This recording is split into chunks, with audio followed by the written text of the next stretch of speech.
제가 미국에서 목회를 할 수 있는 기회가 있었는데 포기를 하고 한국에 들어오기로 결심을 했었습니다. 여러 가지 이유가 있는데 그 중에 정말 중요한 하나의 이유는 미국 교회를 섬겨 보니까 목사님들이 없는 것은 아닌데 자라난 함께 일해야 할 동역자들, 다시 말해 부교역자로 일해야 할 분들이, 저는 1세대 한국인인데 제 마인드를 이해를 전혀 못하고 또 그들의 나름대로의 문화를 가지고 있고, 여기서는 학교 선후배들이 있어서 인맥이 있는데 거기는 뭐 어떤 학교 출신을 굳이 뽑지도 않고 여기저기 이 학교 저 학교 많은 사람들을 데려다가 일을 하는 것을 보면서 여기서는 뭔가 좋은 팀을 꾸리기가 너무 힘들겠다. 그게 제가 미국에서의 목회를 포기했던 아주 중요한 하나의 이유가 됩니다. 지도자가 될 것을 생각하다가 보니까 함께 일할 사람을 누구와 함께 일해야 되느냐, 이게 정말 중요한 문제더라고요. 여러분, 대통령이 되는 사람들의 고민이 뭘까요? 될 때까지는 되는 게 목적이지만 되고 나면 누구를 세워야 되나, 누구를 세워야 저쪽 야당에서 시비를 안 걸고 국민들도 박수를 쳐주는 그런 사람, 능력도 있고 청렴하기도 하고 이런 사람 어떻게 세울까? 이게 모든 지도자들의 고민입니다. 이제 국가대표팀의 감독이 바뀌게 되겠죠? 그러면 그 감독이 뭘 고민하게 될까요? 어떤 선수를 뽑아야 될까? 이거 아마 고민하게 될 겁니다. 여러분, 정말로 훌륭한 선수, 훌륭한 일꾼들은 자기가 가지고 있는 능력은 일단 기본이고요. 그 능력을 가지고 지도자가 원하는 방향이 무엇이냐, 지도자가 지금 하려고 하는 주안점이 무엇이냐, 지도자의 의중을 잘 알고 거기에 맞춰서 역할할 수 있는 사람이 훌륭한 일꾼일 겁니다.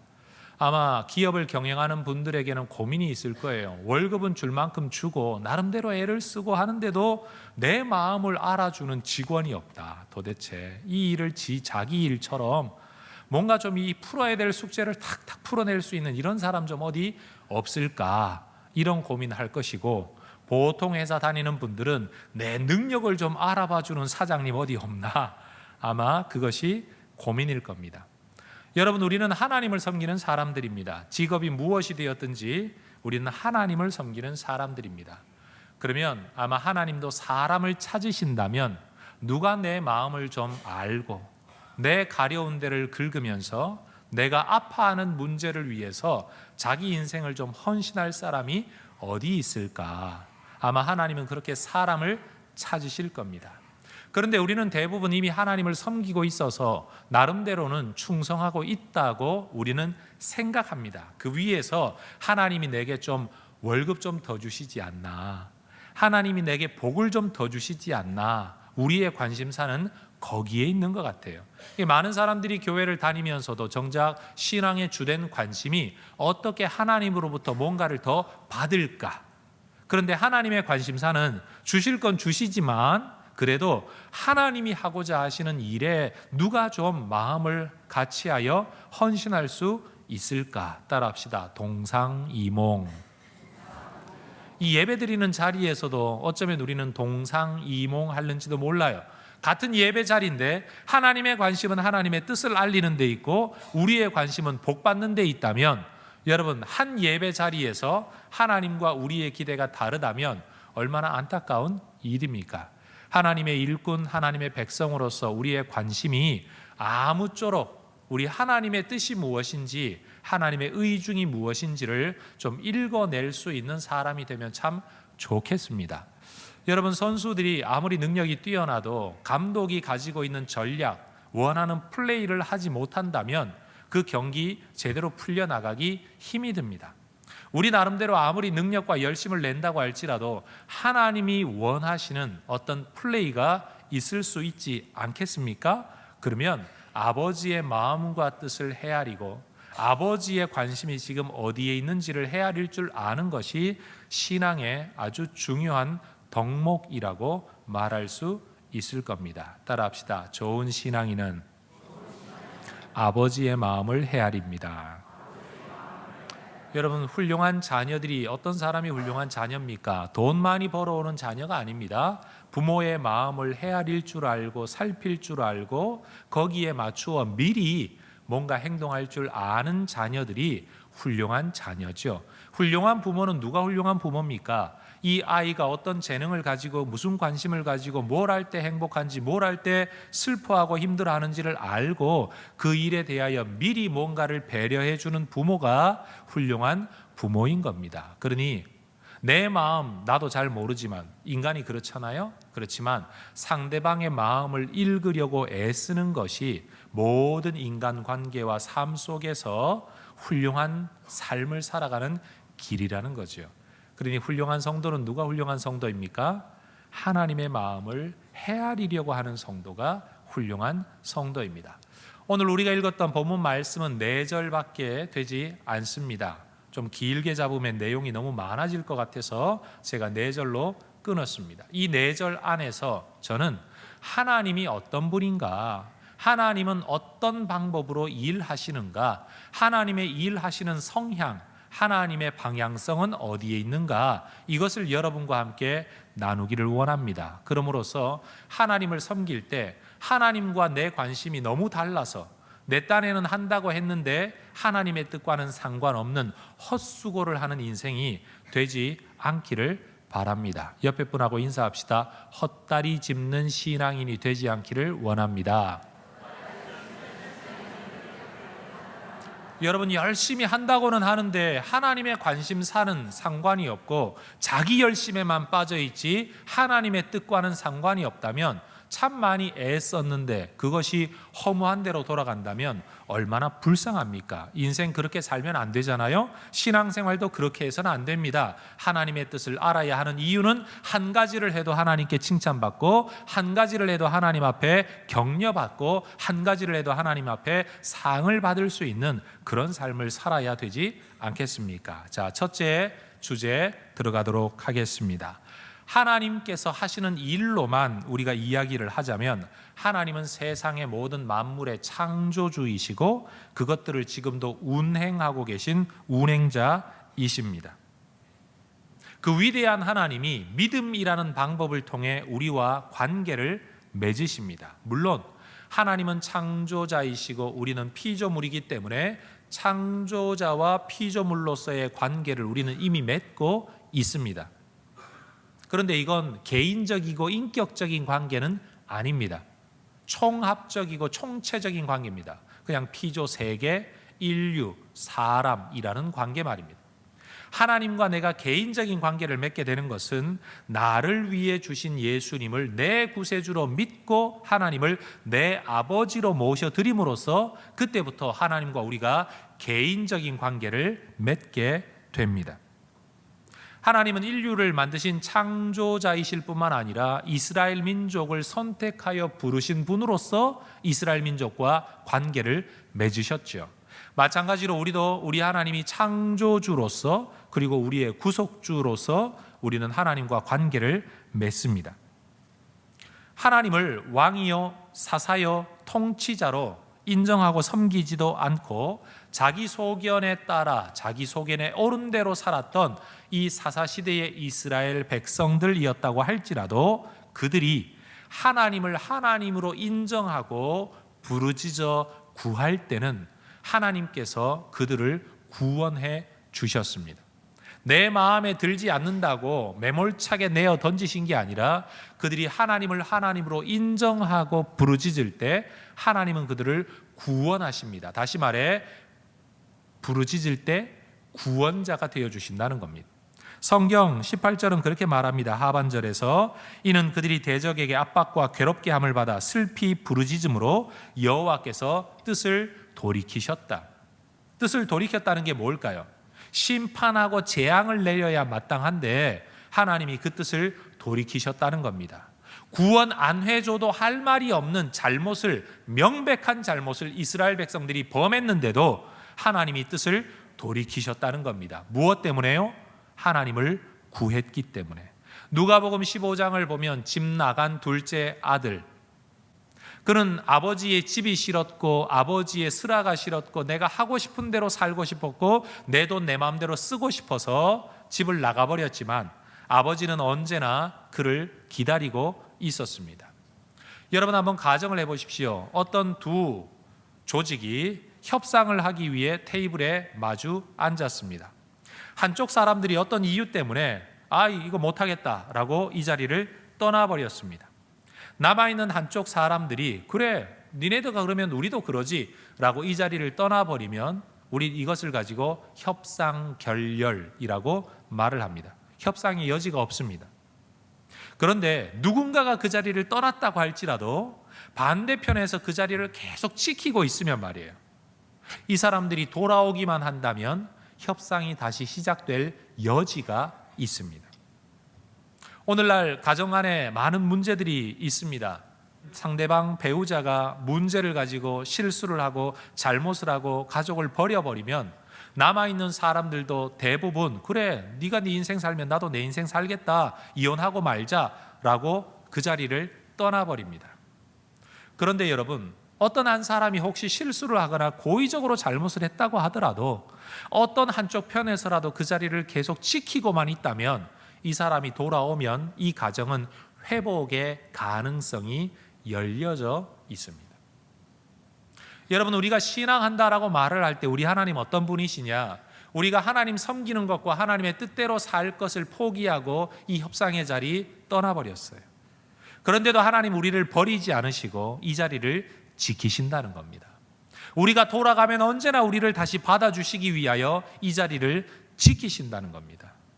나는 포기해버렸는데, 나는 무시해버렸는데 하나님은 그 자리를 지키고 계신, 기다리시는 아버지라는 겁니다. 이것이 우리에게 소망이 됩니다. 여러분, 예수를 믿었다고 할지라도 우리가 죄를 지어서 죄 때문에 내가 너를 버린다고 말하면 우리가 거기에 뭐라고 항변을 하겠어요? 정말로 내가 죄를 범했는데 말이에요. 그런데 죄를 지었음에도 불구하고 네가 돌아오면 내가 너를 용서해 주겠다라는 아버지의 사랑이 있기 때문에 회개가 가능한 겁니다. 의미가 있어져요. 아버지께 돌아와 또다시 머리를 숙이는 예배가 의미가 있어집니다. 만약 아버지가 기다리지 않는다면, 우리가 멋대로 삶을 살다가 예배당에 돌아와서 우리는 예배를 드린다고 했지만 아버지께서 이 예배를 받으시지 않겠다고 작정하셨다면 우리의 이 예배가 무슨 의미가 있겠습니까? 여러분, 우리의 삶의 유일한 근거는 아버지의 사랑입니다. 믿어지십니까? 우리의 삶의 유일한 소망은 아버지 하나님의 인내, 아버지 하나님의 우리를 품어주시고 용납하시는 은혜입니다. 여러분, 바로 이것이 하나님께서 우리의 아버지가 되시는, 우리가 아버지 하나님과 맺은 관계성입니다. 뿐만 아니라 그렇게 한번 맺은 관계가 끝이 아니라 그렇게 관계를 맺었다가 내가 깨뜨렸다고 할지라도 다시 하나님을 아버지로 부를 때 하나님은 우리를 구원하십니다. 여러분, 오늘 성경 속에서 우리가 괴로워할 때 하나님이 구원하셨다, 성경 그렇게 말하지 않습니다. 우리가 부르짖을 때 뜻을 돌이키고 구원하셨다고 말합니다. 여러분, 손바닥은 두 손이 마주쳐야 소리가 납니다. 하나님의 능력과 하나님의 구원이라는 것이 우리가 하나님께 손을 내밀고 받아들일 때 이루어지는 것이에요. 내가 고생하고 수고하고 있을 때, 괴롭게 함과 압박을 받아서 슬피 울고 있을 때가 아니라 하나님 앞에 부르짖을 때 하나님은 우리의 구원자로 다가오십니다. 혹시 인생의 어려움 속에서 혼자 울고 계신 분들이 있다면 저는 이 자리를 빌어 말씀드리고 싶습니다. 하나님께 손을 내미십시오. 하나님께서 여러분의 손을 붙들어 주십니다. 그런데 여러분이 하나님을 향하여 손을 내밀지 않는다면 하나님은 모든 것을 가지고 기다리고는 계시지만 여러분에게 아무것도 주실 수가 없습니다. 왜요? 하나님은 우리와 인격의 관계를 맺으시기 때문입니다. 일방적인 것이 아니라 인격의 관계. 더군다나 이 구원 속에 나타나는 몇 가지 요소, 중요한 것이 있습니다. 한번 따라해 보시겠습니까? 아무나 부르짖는다고 다 구원받는 것이 아니고, 아무에게나 부르짖는다고 다 구원할 수 있는 것은 아닙니다. 여러분, 이 표현 여러분 되새겨 보시기를 바랍니다. 하나님과 관계가 없는 아무나 부르짖는다고 하나님의 구원을 받을 수가 없습니다.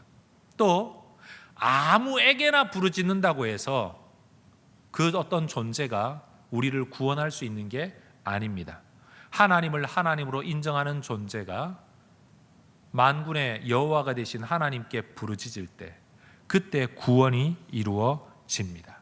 여러분, 성경은 끊임없이 하나님을 찾아라 라는 현재적 하나님과의 관계성을 매우 중요한 구원의 조건으로, 은혜의 조건으로, 복주심의 조건으로 이야기합니다.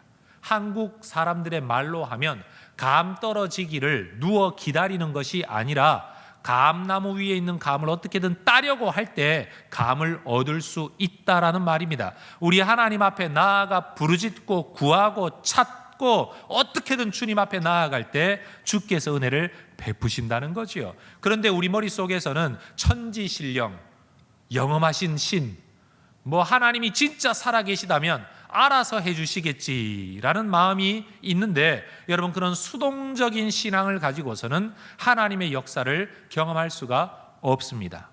우리의 부모님들이 섬겼던 20년, 30년, 40년 전의 하나님과 오늘 우리가 섬기는 하나님은 같은 분입니다. 그런데도 우리의 부모 세대에는 큰 은혜와 기적과 은사들과 체험들이 참 많습니다.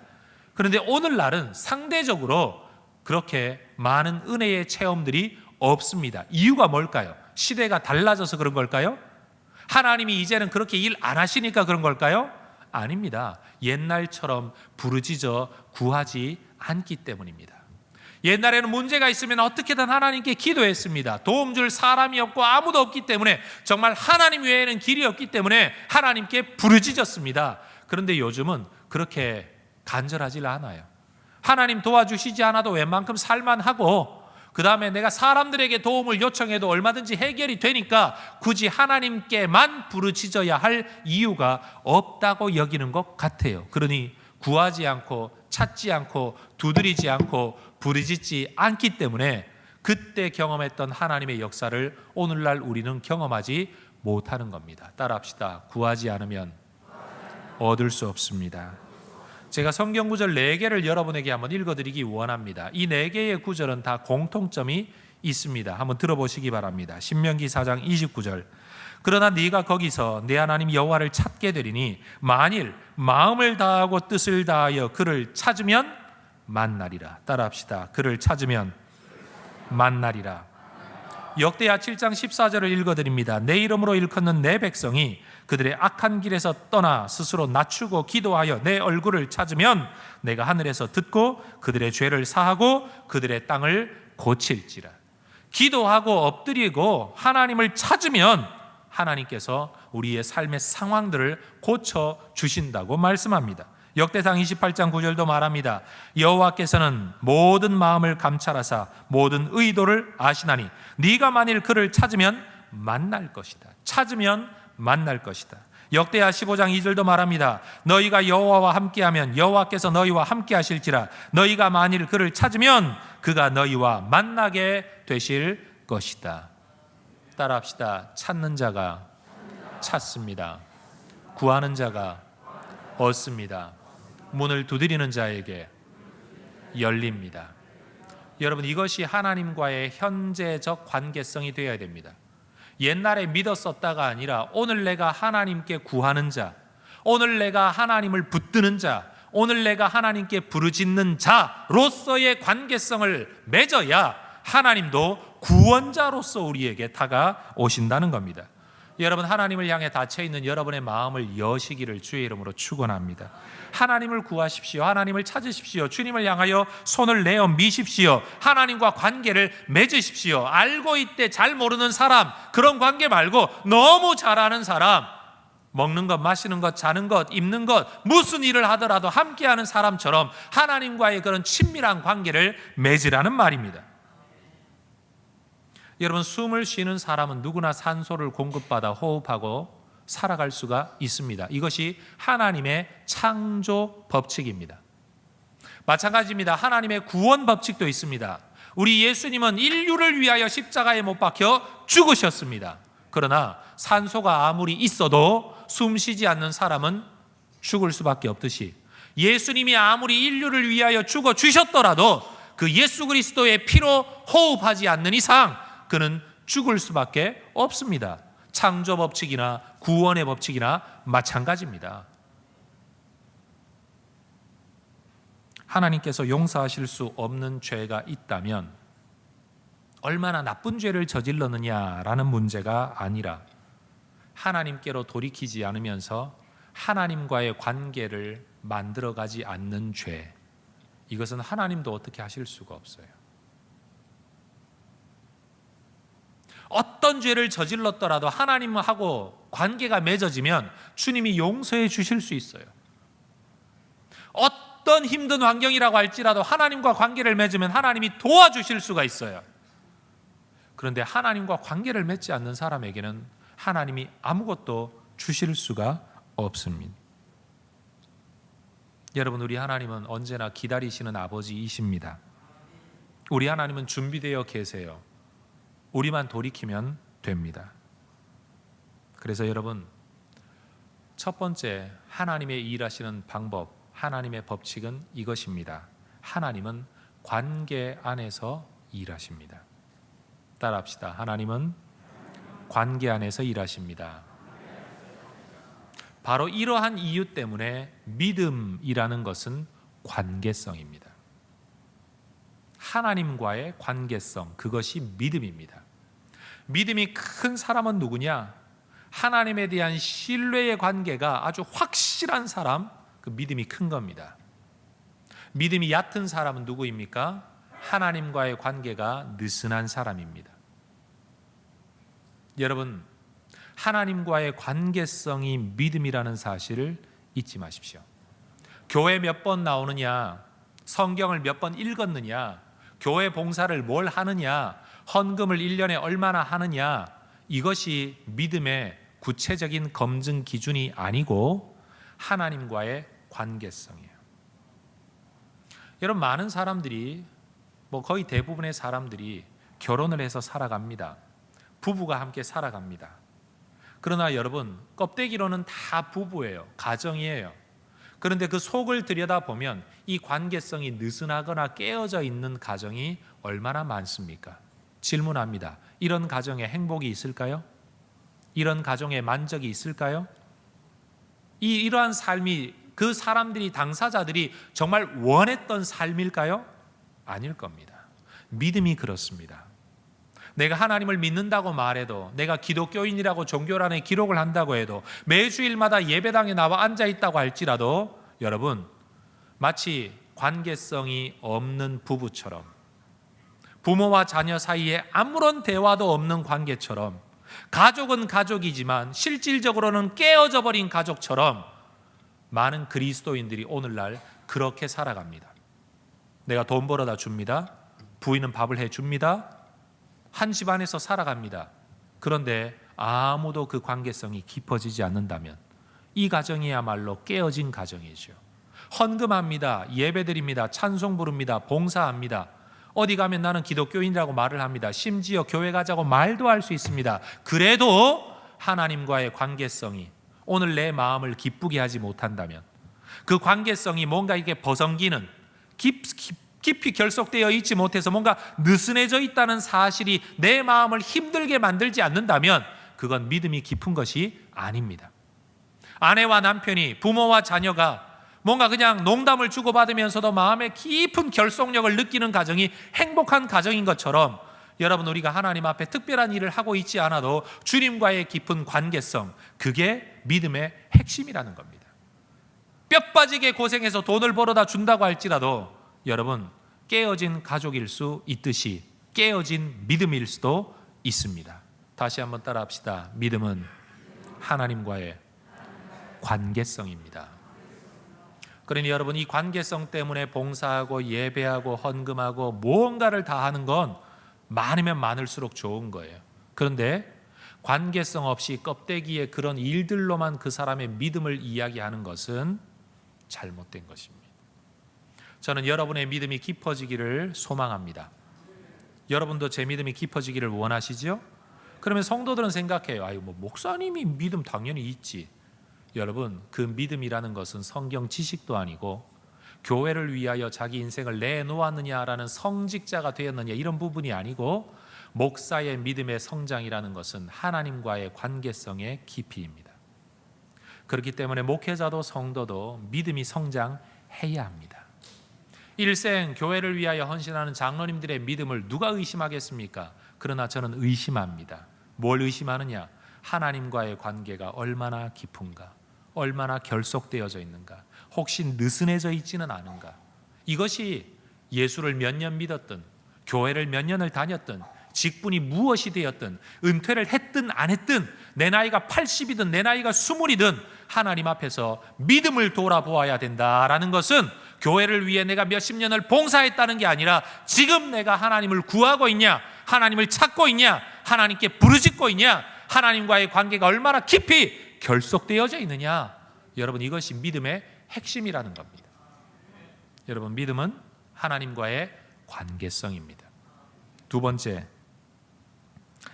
출애굽기, 레위기, 민수기, 신명기, 또 심지어 창세기까지 이 5권의 책은 우리가 모세가 썼다라고 알고 있습니다.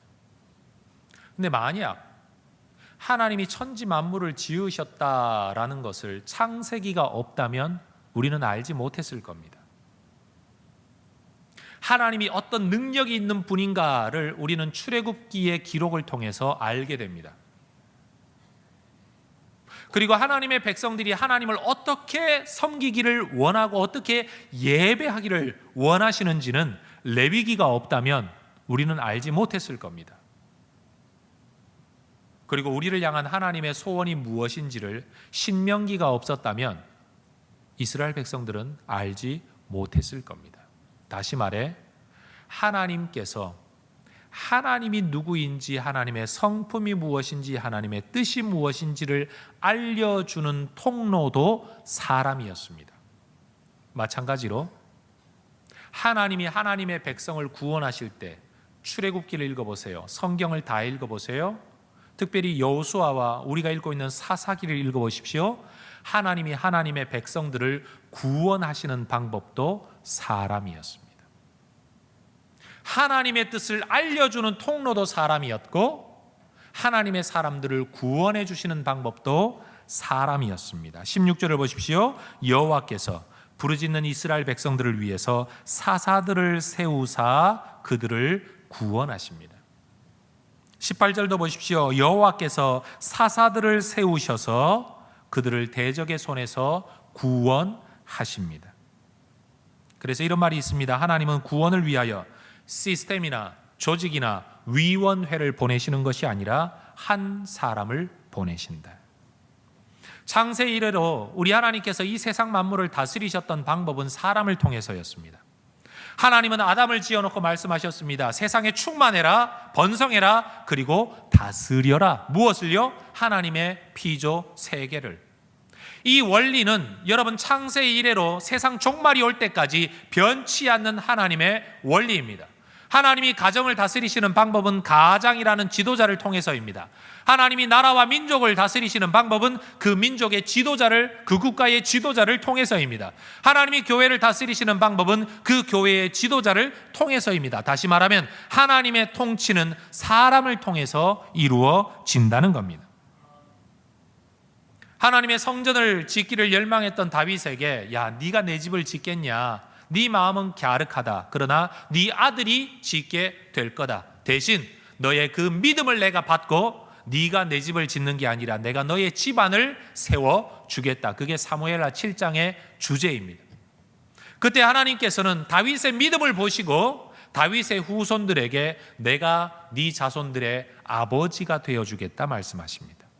그리고 아버지로서 너의 자손들을 지도하고 이끌 때에 내가 쓰는 방법이 이것이다 라고 주신 말씀이 사무엘하 7장 14절이에요. 제가 읽어봅니다. 나는 그에게 아버지가 되고 그는 내게 아들이 되리니 그가 만일 죄를 범하면 내가 사람의 매와 인생의 채찍으로 징계할 것이다. 하나님이 자녀로 삼으신 당신의 백성들을 향하여 이 백성들을 인도하시고 징계하시고 바로 세워 하나님의 품 안에 살아가게 만드시는 하나님의 방법이 뭐라고요? 천사가 아닙니다. 기적이 아니었습니다. 사람의 매와 인생의 채찍이라는 방법. 사람을 통해서 어떻게든 하나님의 사람들을 이끌어 가시겠다는 겁니다. 하나님의 복주심의 방법도 사람이고 하나님의 징계 방법도 사람이고 하나님의 구원 방법도 사람이었습니다. 그래서 심지어 우리의 구세주이신 예수님은 인간의 몸을 입고 인간을 통하여 인간 세계 인간으로 오셨습니다. 뿐만 아닙니다. 하나님이 사람을 통하여 우리를 구원하셨다라는 이 말을 뒤집어서 들여다보면 하나님의 구원 방법이 사람이듯이 하나님이 쓰시는 사람들이 해야 할 일은 무엇이냐? 하나님의 사람들을 돌보고 구원하는 것입니다. 세움받은 지도자들이 내가 지도자, 내가 권위자라는 이름으로 자기를 드러내려고 할 때 하나님의 뜻은 이루어지지 않습니다. 지도자가 세워진 이유는 하나님이 구원하기를 원하는 백성들을 돌보라고 세움받은 것이지 백성이 없는 지도자가 없습니다. 구원받아야 할 사람이 없는 구원자는 없습니다.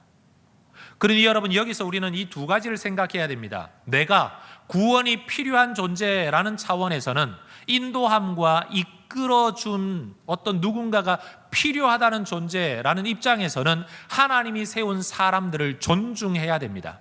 하나님이 세운 지도자들을 존중하고 순종해야 합니다. 또 내가 누군가를 이끌어야 된다라는 존재에서는 우리는 항상 내가 나를 위해, 저 사람들이 나를 위해 존재하는 게 아니라 내가 저 사람들을 위해 존재한다. 내가 여기에 세움받은 이유는 하나님이 구원하기를 원하시는 저 사람들을 구원하고자, 저들을 섬기고자, 저들을 돌보고자 내가 이 자리에 있다는 사실을 잊지 말아야 된다는 겁니다.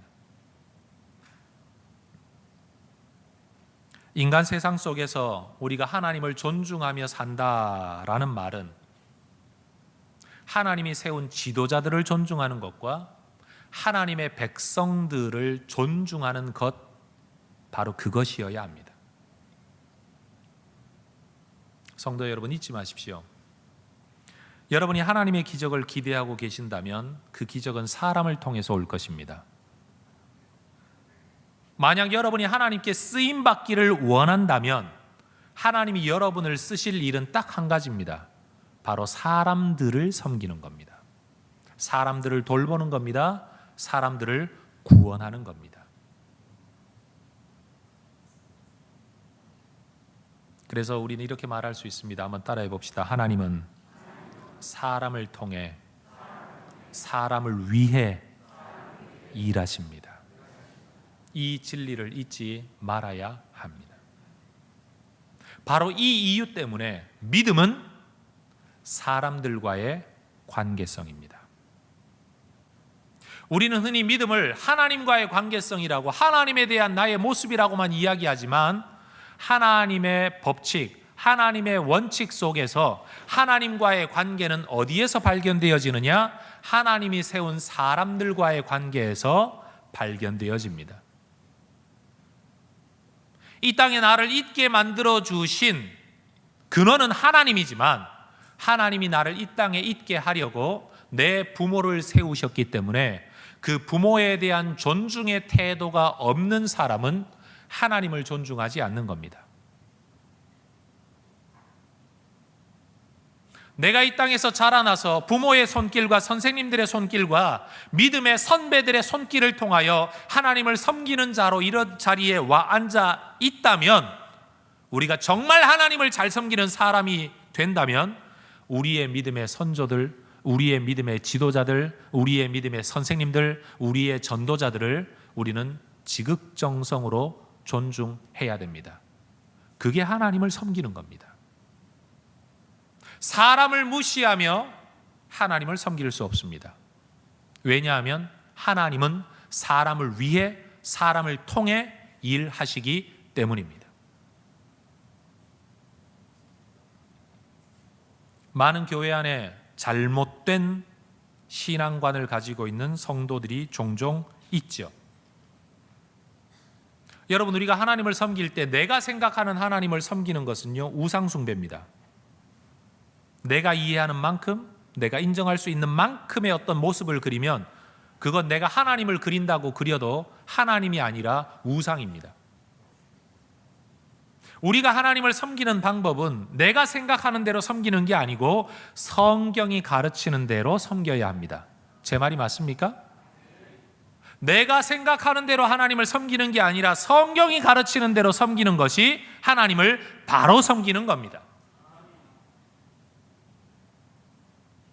우리 하나님이 어떤 분인지는 내가 생각하는 대로의 하나님이 아니라 하나님이 자기를 계시하신 대로의 하나님이 진짜 하나님이고, 내가 생각하는 하나님은 하나님의 부분 또는 왜곡된 하나님일 수도 있습니다.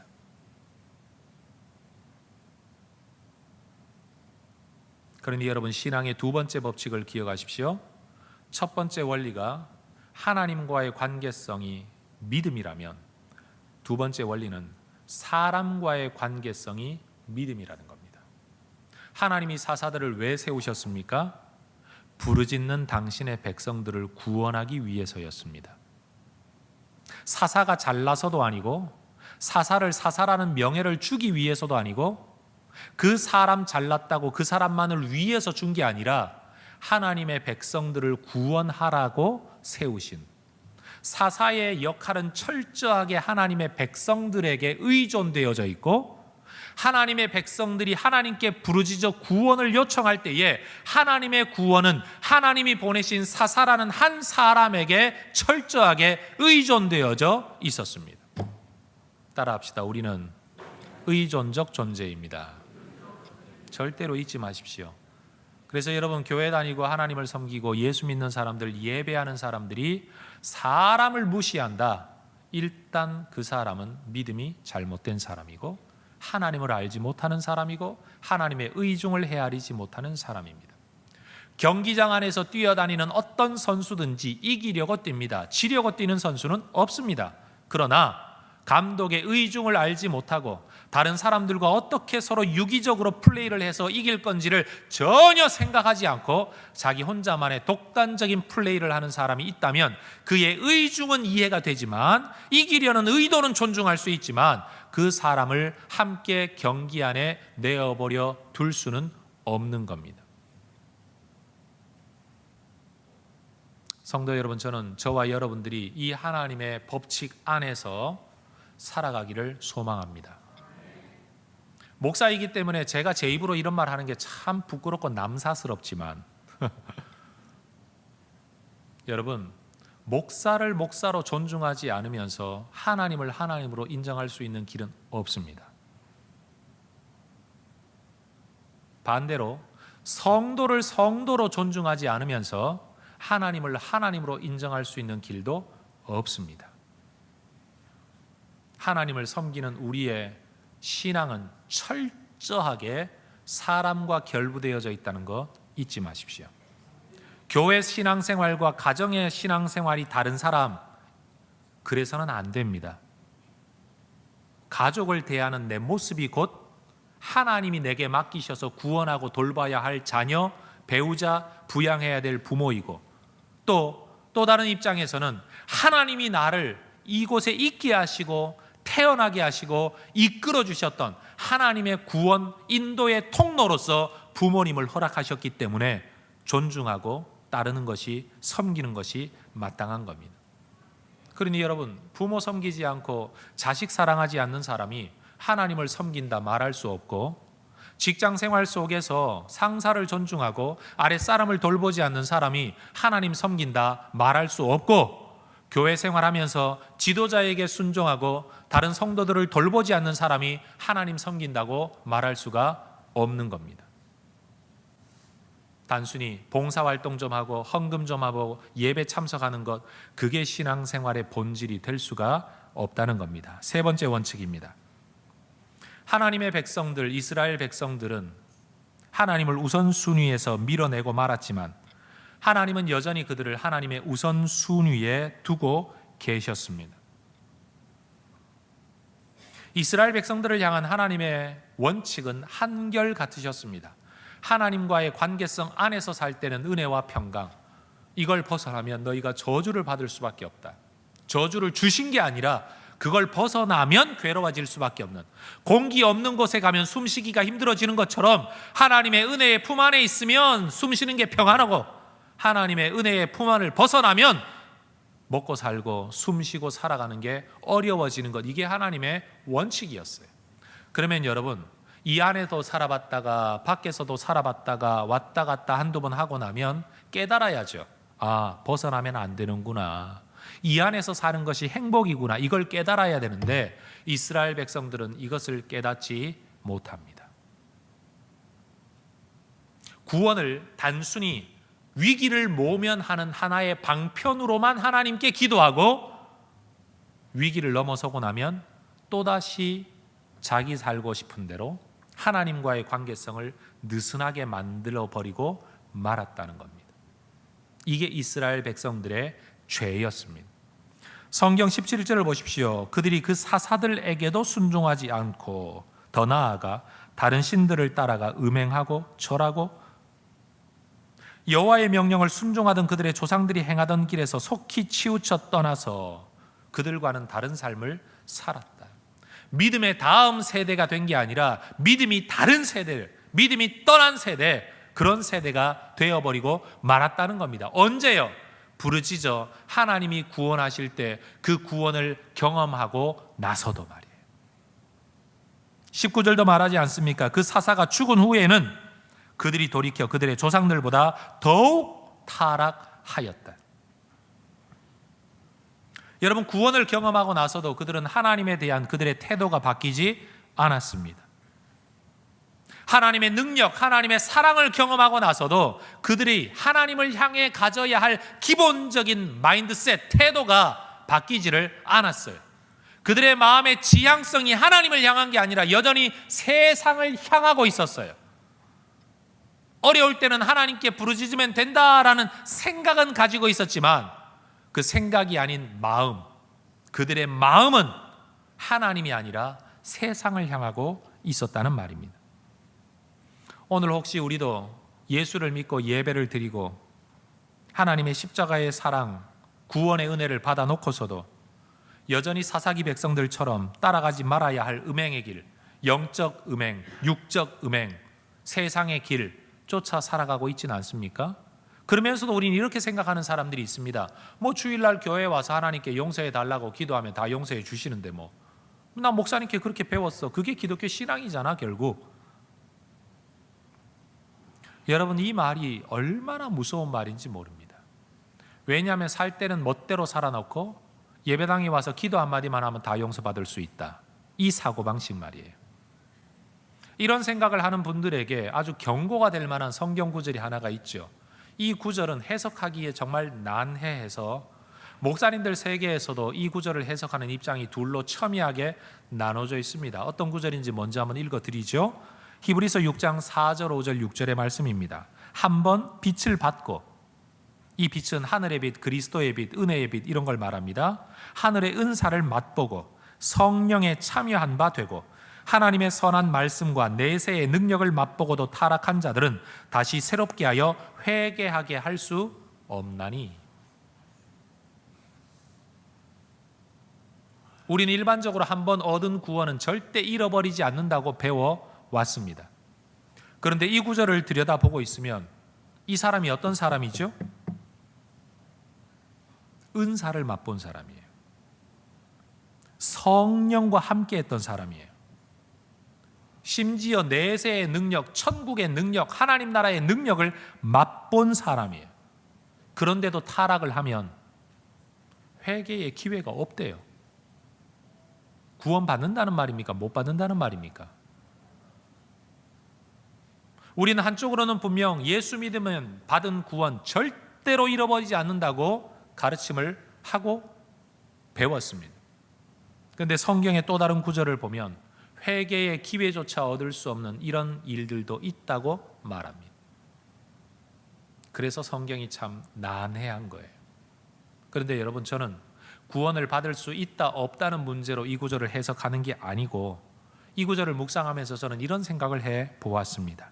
그렇게까지 은혜를 경험하고 나서도 인간은 여전히 타락할 수 있다. 인간은 바로 그런 존재라는 겁니다. 하나님의 능력을 한번 경험하면, 기적을 체험하면 내가 믿음이 생길 거라? 히브리서 말씀을 보면요, 내세의 능력을 맛보고 나서도 타락할 수 있대요.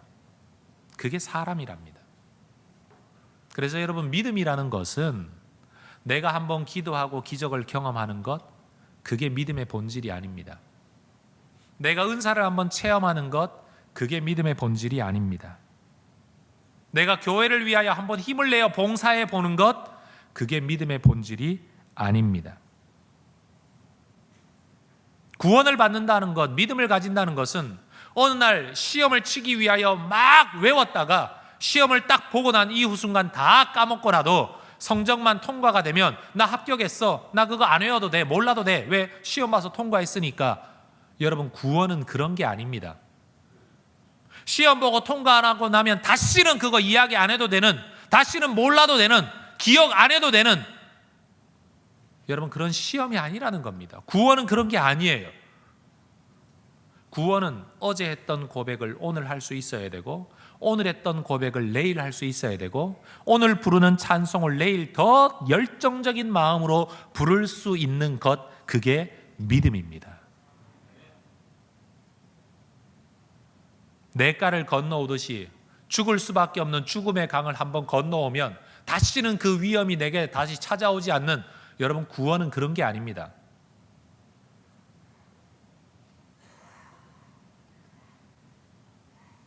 여러분, 하나님께서 태도라는 것을 얼마나 중요하게 여기시는지 모릅니다. 여러분, 직장 생활을 하다가 보면 신입사원들이 들어오면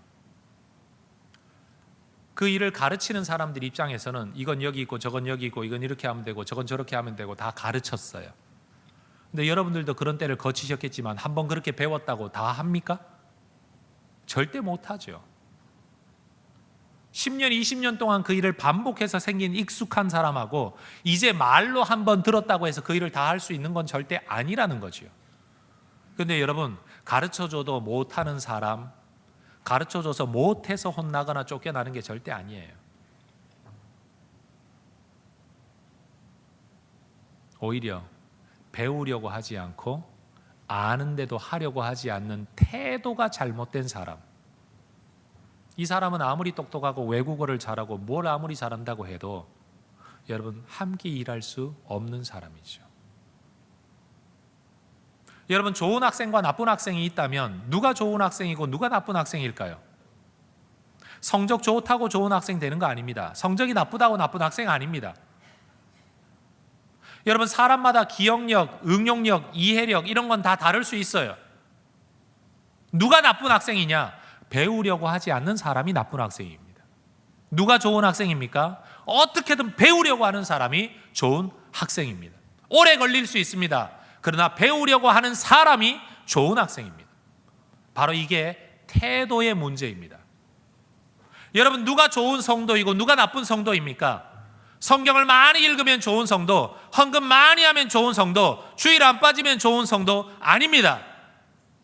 어떻게든 하나님의 뜻대로 하나님과의 관계성, 사람과의 관계성 안에서 하나님 안에서 살려는 기본적인 태도를 가지고 있는 사람이 좋은 성도고, 아무리 교회 기여를 많이 해도 사람 무시하고 하나님 예배 무시하고 예배는 참석했지만 앉아서 딴 생각하고 앉아있고 하나님 존중하지 않는 사람, 그 사람은요, 교회를 지었다고 할지라도 그는 나쁜 성도입니다. 왜냐하면 태도가 잘못되었기 때문입니다. 하나님을 하나님으로 인정하는 태도를 가진 사람, 오직 하나님의 은혜만 의지하고 살려고 하는 태도를 가진 사람들에게는요, 큰 죄이든 작은 죄이든 해결의 여지가 남아 있습니다. 그러나 하나님을 하나님으로, 사람들을 하나님의 사람으로 인정하지 않는 태도를 가진 사람들에게는 아무리 작은 죄라고 할지라도 해결될 여지가 없습니다.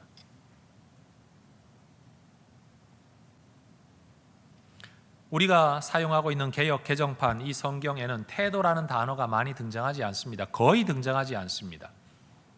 그러나 의미적으로 보면 이 태도라는 말이 성경 안에서 하나님 앞에 얼마나 중요한지 성경 곳곳에서 이 표현을 사용합니다.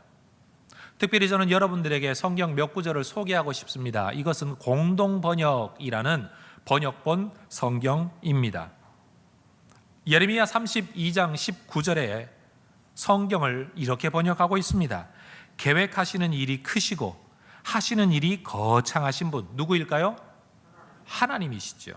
그 하나님께서는 사람의 생활 태도를 낱낱이 살피셨다가 그 생활 태도와 행실을 따라 갚아주는 분이십니다.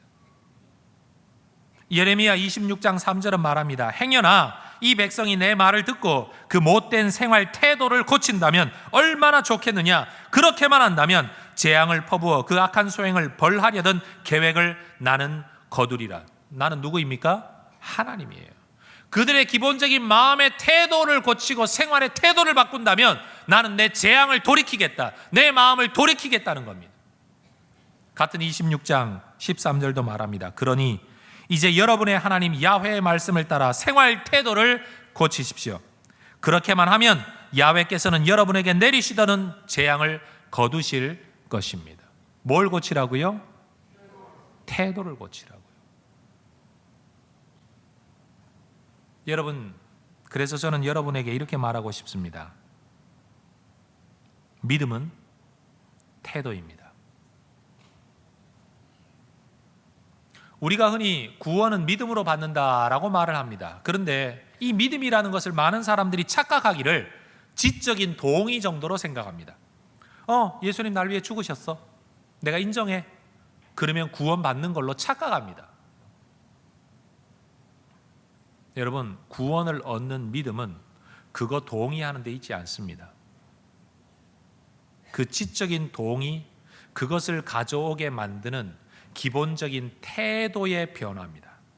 하나님을 하나님으로, 나는 죄인으로, 하나님의 뜻이 나를 이 죄에서 건져주시는 것으로, 이것이 하나님의 뜻이기 때문에 내가 이제 살아갈 때 죄 좀 짓고 회개하면 구원받는다가 아니라 어떻게 하든지 죄를 안 지으려고, 어떻게 하든지 하나님의 뜻대로 살려고 살아가는 그 삶의 태도, 그게 진짜 믿음이에요.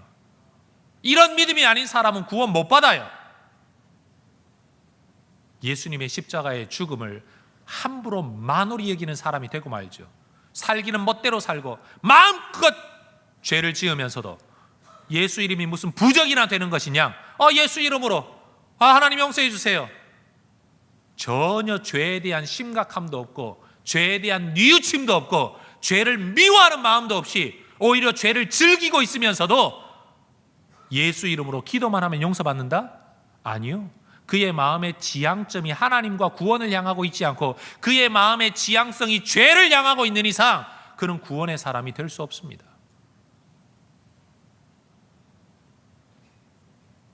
그래서 저는 단연코 말합니다. 구원은 태도로 받습니다. 나는 죄인입니다. 나는 어찌할 수 없는 죄인입니다. 하나님만이 구원의 길이시고 예수님만이 구원의 길이십니다. 그 예수님이 내게 주신 이 하나님의 말씀을 따라 내가 어찌하든지 말씀에 순종하여 살겠습니다. 내게 능력이 없으니 성령 하나님 나를 도와 주시옵소서. 입술에 발린 고백이 아니라 마음의 태도가, 마인드셋이 그렇게 바꾸어진 사람, 그가 진짜 구원받은 사람이라는 겁니다. 말씀을 결론 맺습니다. 성도 여러분, 우리 하나님은 관계성 속에서 일하십니다. 하나님과 깊은 관계를 맺으십시오. 우리 하나님은 사람을 통해 일하시고 사람을 위해 일하십니다. 그렇기 때문에 사람들을 귀히 여기십시오.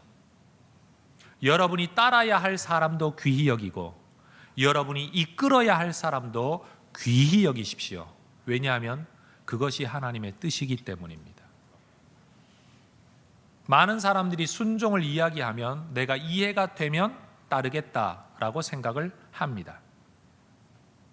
그러나 순종의 원 의미는 나와 다른 존재의 뜻을 내가 따라가는 것이 순종입니다. 그런데 남의 말, 남의 생각이 내게 동의가 되어지고 납득이 되어지고 이해가 되어져서 따른다면 나는 그 사람이나 그의 말, 그의 뜻을 따르는 게 아니고 내 생각을 따르는 겁니다. 내가 옳다고 여기고 내가 옳다고 판단하는 것을 따르는 거니까 남을 따르는 게 아니고 결국 나를 따르는 겁니다. 그게 순종입니까? 때로는 내가 이해할 수도 없고 때로는 내가 동의하지도 못하지만 그것이 내가 따라야 할 것인 줄 알고 따라가는 것, 그게 진짜 순종이고 그게 진짜 복종입니다. 그래서 오늘날 교회 안에 순종하는 사람을 찾아보기가 힘듭니다. 왜냐하면 난 그렇게 생각지 않아. 목사님이 그래도 난 생각이 달라. 그러고도 자기가 불순종하고 있다는 걸 전혀 생각지 않습니다. 성경이 이렇게 기록하고 있는데도 불구하고 그건 성경이지 난 다르게 생각해. 그러면서 자기 생각을 따라 살면서도 내가 불순종하고 있다는 것을 전혀 생각지 않습니다. 그들은 불순종의 아들들입니다. 그들은 불순종의 딸들입니다. 그러면서도 착각하죠. 나는 하나님의 백성이라고. 여러분, 이게 논리적으로 가능한 일입니까? 우리 하나님은 순종의 태도, 내가 이해를 하든 못하든 납득이 되든 안 되든 원든 원치 않든 할 수 있든 할 수 없든 하나님이 원하신다면, 하나님이 말씀하신다면 나는 백리는 못 가더라도 단 한 걸음이라도 나는 그 방향으로 가겠다라는 태도, 우리 하나님은 바로 그런 사람을 통해 일하시는 겁니다. 사사기 백성들이 왜 죄인입니까? 왜 사사시대가 실패한 시대가 되었습니까? 하나님의 기적이 없어서입니까? 아닙니다. 사사기에는 하나님의 기적이 많습니다. 하나님의 사람이 없었습니까? 아닙니다. 하나님의 사람들이 많았습니다. 그들이 하나님의 백성이 아니었기 때문입니까? 아닙니다. 그들은 하나님의 백성들이었습니다. 하나님이 안 계셨기 때문입니까? 아닙니다. 하나님은 계셨습니다. 그곳이 광야였기 때문입니까? 아닙니다. 거기는 약속의 가나안 땅이었습니다. 그래도 실패했습니다. 이유는 하나님의 뜻을 따라 살아가려는 태도가 없었기 때문입니다. 그래서 아쉬울 때는 부르짖었다가 구원해 주시면 헤헤 하고 곧장 돌아서서 자기 소견에 옳은 대로 살았던, 이게 사사기의 삶이라는 겁니다.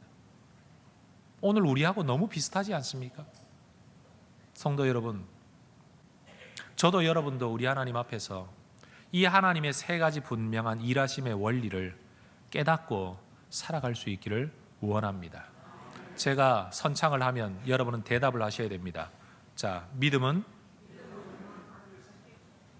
첫 번째가 뭡니까? 대답하세요. 설교를 들으셨잖아요. 하나님과의 관계성입니다. 믿음은 사람과의 관계성입니다. 믿음은 태도입니다. 태도입니다. 사람을 대하고 하나님을 대하는 태도. 하나님은 이 안에서 일하시고 이것을 위해서 일하십니다. 여러분, 하나님의 마음을 알고 의중을 알고 거기에 맞게 인생의 플레이를 펼쳐서 감독되신 우리 하나님께 차출당하고 동역하고 팀이 만들어져서 승리하는 하나님의 역사와 영광을 드러내는 해성교회 그리고 성도님들 되시기를 주의 이름으로 축원합니다.